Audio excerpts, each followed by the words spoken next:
خدا باپ اور بیٹا اور روح القدس کے نام سے آمین۔ عزیز بہن بھائیوں اور پیارے بچوں، آج ہم ایمان کی بات کریں گے جو خدا ان پر اسرائیل رکھتا ہے، یعقوب رکھتا ہے۔ تو جب پچھلے پروگرام میں یعقوب کے 12 بیٹے، اسرائیل کے 12 قبیلے جن کو برکت دی گئی، تو باپ اپنے بیٹوں کو برکت دیتا ہے اور برکت کے بعد تاکید ہوتی ہے۔ جو باپ اپنے بیٹوں کو تاکید، نصیحت یا وصیت نہیں کر کے دیتا، وہ اپنا کام پورے طریقے سے نہیں کرتا۔ تو پچھلی آیتوں میں 28 آیت تک ہم نے پڑھا تھا، آج ہم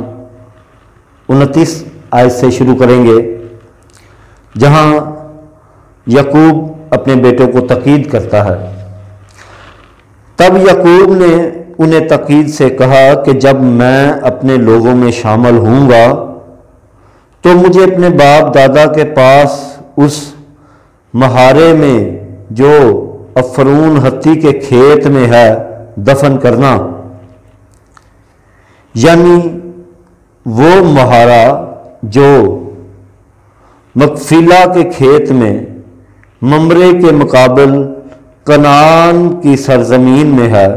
جو ابراہیم نے کھیت سمیت افرون ہتی سے خریدا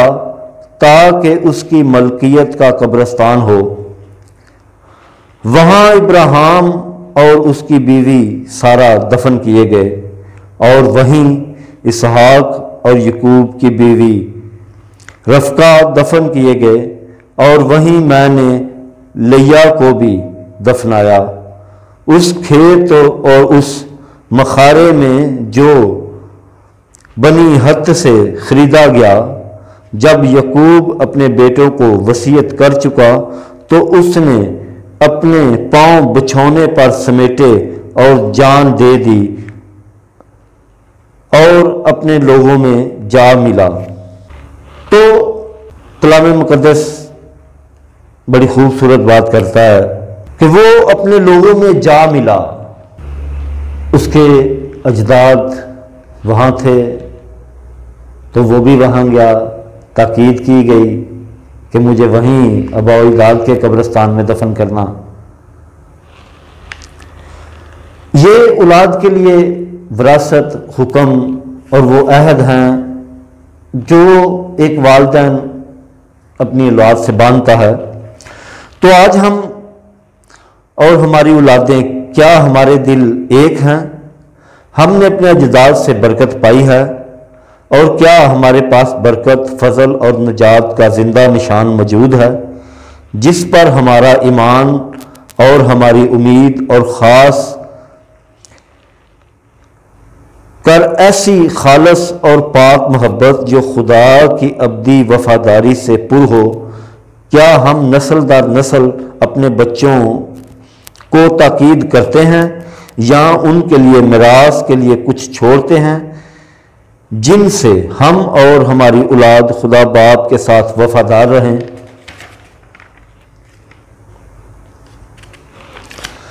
وفاداری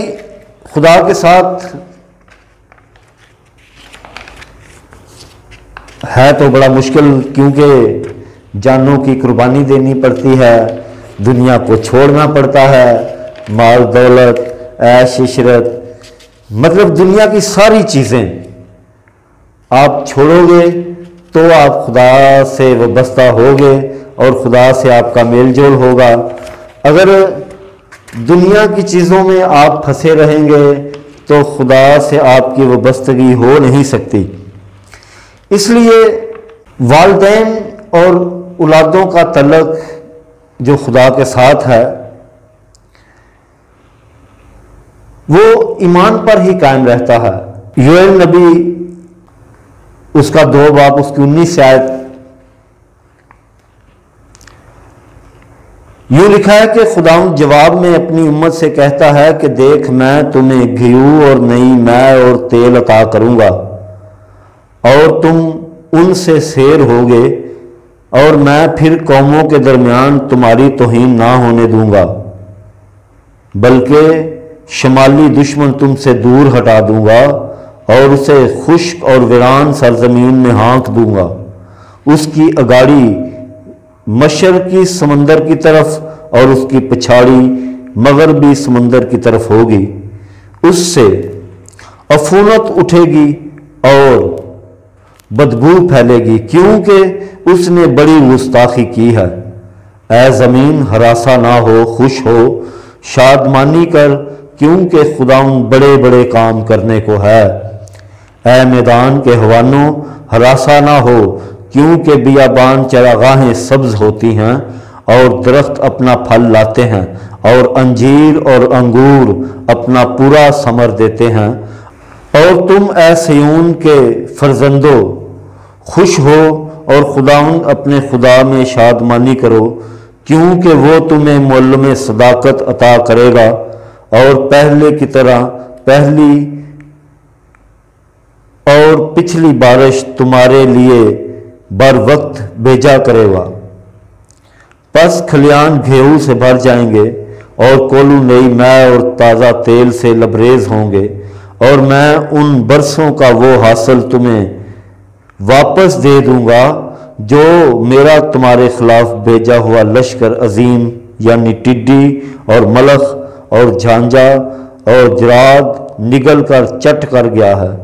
اور تم خوب کھاؤ گے اور سیر ہوگے اور خداوند اپنے خدا کی ستائش کرو گے جس نے تمہارے لیے عجیب کام کیے، اور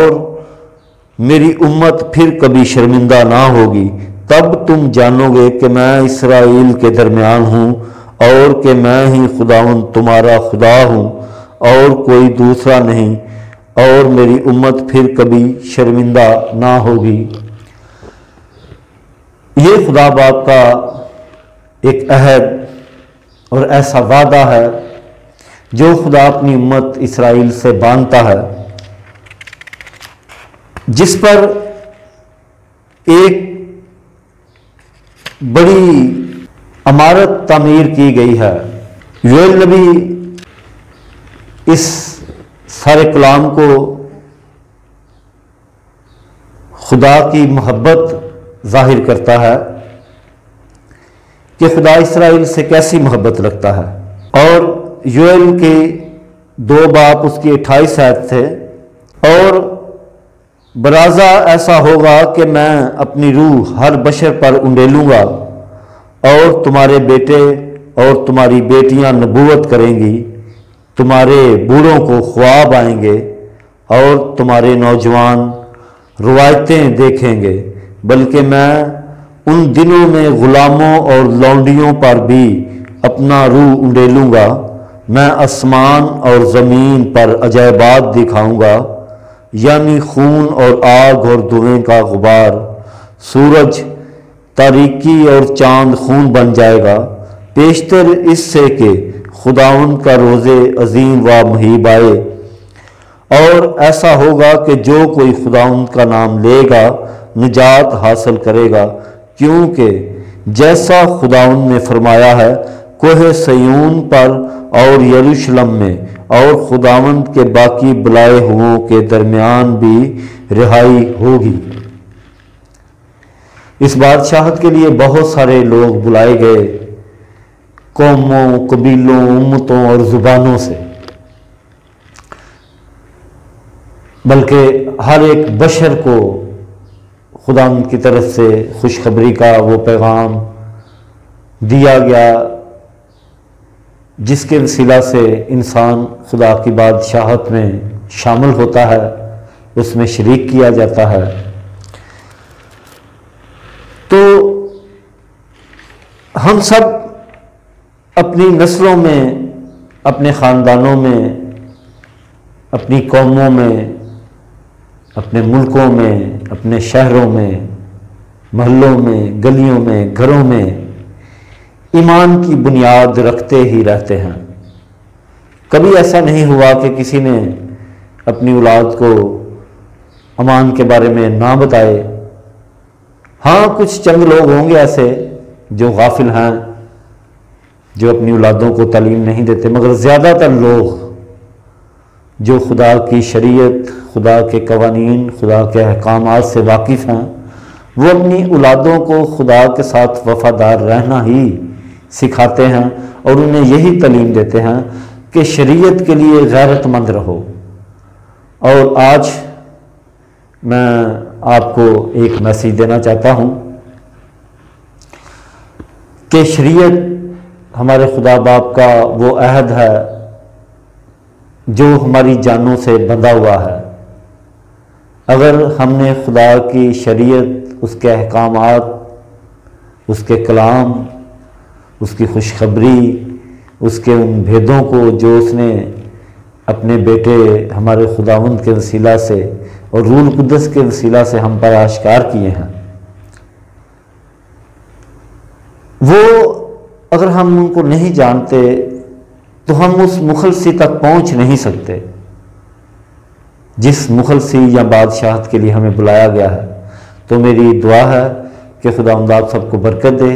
اور آپ کے دل، دماغ اور خیالوں کو پاک اور صاف بنائیں اور اپنے بیٹے کی جلالی صورت آپ کے دلوں پر نقش کر دے، جس سے آپ روشن ہو جائیں اور آپ خداوند کو پہچانیں۔ خدا باپ اور بیٹے اور روح القدس کے نام سے آمین۔